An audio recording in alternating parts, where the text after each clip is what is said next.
ہے اقبال اور تصوف۔ تو اقبال جب جس گھرانے میں اقبال نے آنکھ کھولی وہ روایتی مشرقی گھرانہ تھا، اور ان کے جو آباء و اجداد تھے کشمیر سے برہمن جو ان کا خاندان تھا، اور سپرو ان کی سب کاسٹ تھی۔ انہوں نے یہ دعویٰ بھی کیا ہے کہ علم جو ہے وہ ان کے پاس ہوتا ہے، برہمن کے پاس، اور ہم اس کے بجا طور پر مستحق ہیں کہ میں جو عالم فاضل ہوں تو میری خاندان میں اصل میں یہ چیز تو ودیت ہے کہ ہم علم حاصل کرتے ہیں، ہمارا خاندان اس طرح کا۔ اقبال نے یہ دعویٰ کیا ہوا ہے۔ اب اقبال جو ہے وہ کس طرح یعنی اس کے والد صاحب ہو گئے اور باقی جو لوگ ہیں وہ تو اس لحاظ سے وہ صوفیاء کے زیادہ قریب تھے، لیکن اقبال کی جو ابتدائی شاعری ہے جس میں اسرار خودی اور رموز بے خودی ہے،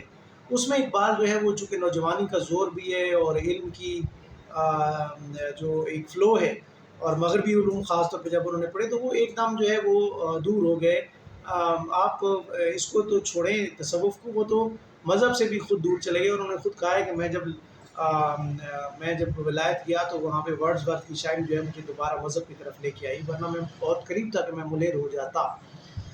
اب اقبال کس قسم کا جو ہے وہ تصوف کے قریب ہے؟ اقبال نے دیکھیں بہت زیادہ ایک شاعرانہ جس طرح مزاج ہوتا ہے، ان کے مزاج میں کبھی ایک بات آ گئی تو کبھی کر دی، کبھی دوسری آ گئی تو پھر دوسرے موقع پر دوسری کر دی۔ تو کئی پڑھنے والے جو ہیں جو ہماری طرح جن کا کم کیلیبر ہوتا ہے، جن کی جو سمجھ بوجھ جو ہے وہ اس طریقے سے نہیں ہوتی، وہ ان کو سمجھنے سے قاصر رہتے ہیں اور وہ سمجھتے ہیں کہ کنٹراڈکشن ہے، کوئی اختلاف ہے، لیکن حقیقت میں ایسا نہیں ہے۔ اقبال ظاہر ارتقاء پذیر ہے، ان کے نظریات اور ان کی جو پہلے وہ حق میں تھے، پھر اس کے بعد درمیان میں ایک ایسا دور بھی گزرا جب انہوں نے تصوف کا بالکل انکار کیا، اور انہوں نے بڑا رگڑا لگایا کہ یہ جو صوفی ہیں یہ تو رہبانیت کا درس دیتے ہیں، اور ان کو بالکل جو ہے یہ عیسائیت ہے، اور ان کی جو بے عملی کی تعلیم ہے وغیرہ وغیرہ۔ لیکن آگے چل کر وہ پھر جب جاوید نامہ تک پہنچتے ہیں اپنے آخری دور میں، تو وہاں پہ وہ بھی اس کے قائل بھی ہو جاتے ہیں۔ لیکن اب سوال یہ ہے کہ پھر یہاں پہ کنٹرڈکشن آتی ہے کہ اقبال جو ہے ایک طرف جب دارا کی اور اورنگزیب کی جنگ ہوتی ہے تو وہ صوفی ہونے کے ناطے تو انہیں دارا شکوہ کا جو قادریہ سلسلے کے جو بیت بھی تھے ان کا ان کو ساتھ دینا چاہیے، لیکن یہاں پہ حیرت انگیز طور پہ وہ اورنگزیب کے مداح نظر آتے ہیں، اور اس کی وجہ یہ ہے کہ اورنگزیب خود جو ہے وہ یہ جو صوفی جو ہیں عالم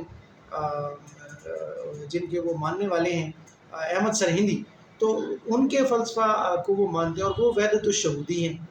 ٹھیک ہے۔ تو وحدت الوجودیوں کو تو بالکل خلاف ہے، وہ شریعت اور طریقت جو الگ الگ چیزیں ہیں۔ تو صوفیاء جو ہے وہ کہتے ہیں طریقت پہ ہم عمل کرتے ہیں، اور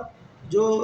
عالم ہیں وہ کہتے ہیں کہ ہم شریعت پہ عمل کرتے ہیں، تو وہ شریعت والے ہیں، انہیں وحدت الشہود کہتے ہیں۔ وہ ایک الگ سے بحث ہے کہ وحدت الوجود تو کائنات کی ہر چیز میں خدا ہے، لیکن وحدت الشہودی کہتے ہیں کہ نہیں، یہ جو ہے ایک عکس ہے، اور یہ چیزیں جو ہیں یہ دوبارہ یعنی ان کے بالکل اپوزٹ ہے وحدت الوجودیوں کے۔ اب اقبال کا تصوف کیا ہے؟ اقبال نے ایک تو یہ کہہ رکھا ہے کہ عقل و نگاہ کا مرشد اولی ہے عشق، عشق نہ ہو تو شرع و دین بت کدائے تصورات۔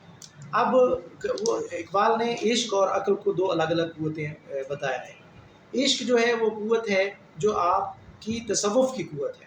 جو آپ کو صوفیزم کے قریب لے جاتی ہے، اور عقل جو ہے وہ آپ کو لے جاتی ہے کس طرف؟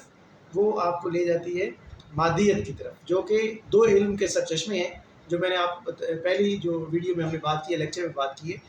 ایک ہے علم آپ حاصل کرتے ہیں وہ عقل کے ذریعے حاصل کرتے ہیں، اور آگے چل کے کہتے ہیں کہ علم کا مقصود ہے پاکی عقل و خرد، فقر کا مقصود ہے خفت قلب و نگاہ۔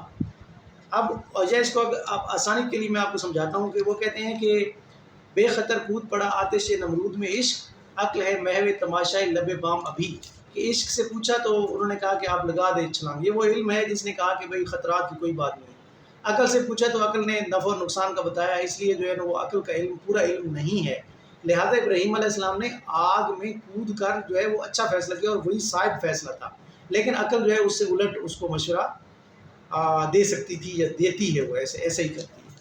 پھر انہوں نے کہا کہ علم ہے جو پائے راہ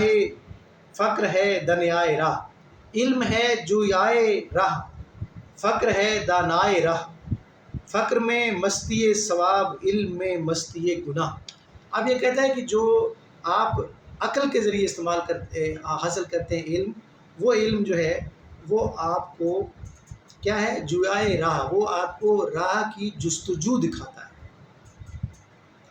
راہ کے اوپر چلنے کا حوصلہ تو دیتا ہے علم، عقل والا۔ لیکن فقر کیا ہے، وہ جو درویشی ہے، جو تصوف ہے، وہ ہے دانائے راہ، وہ آپ کو دانائی عطا کرتا ہے، یعنی وہ آپ کو دانائی کی طرف لے جاتا ہے۔ اور فقر میں مستی ثواب، اور جو صوفیانہ یعنی راہ ہے اس میں ثواب ہے، اور علم جو آپ دوسرا حاصل کرتے ہیں اس میں گناہ کی مستی ہے، اس میں آپ تکبر میں آ جاتے ہیں، یا آپ نیم ملا خطرہ جان والی صورت میں آ جاتے ہیں، لہٰذا وہ آپ کے لیے ٹھیک نہیں ہے۔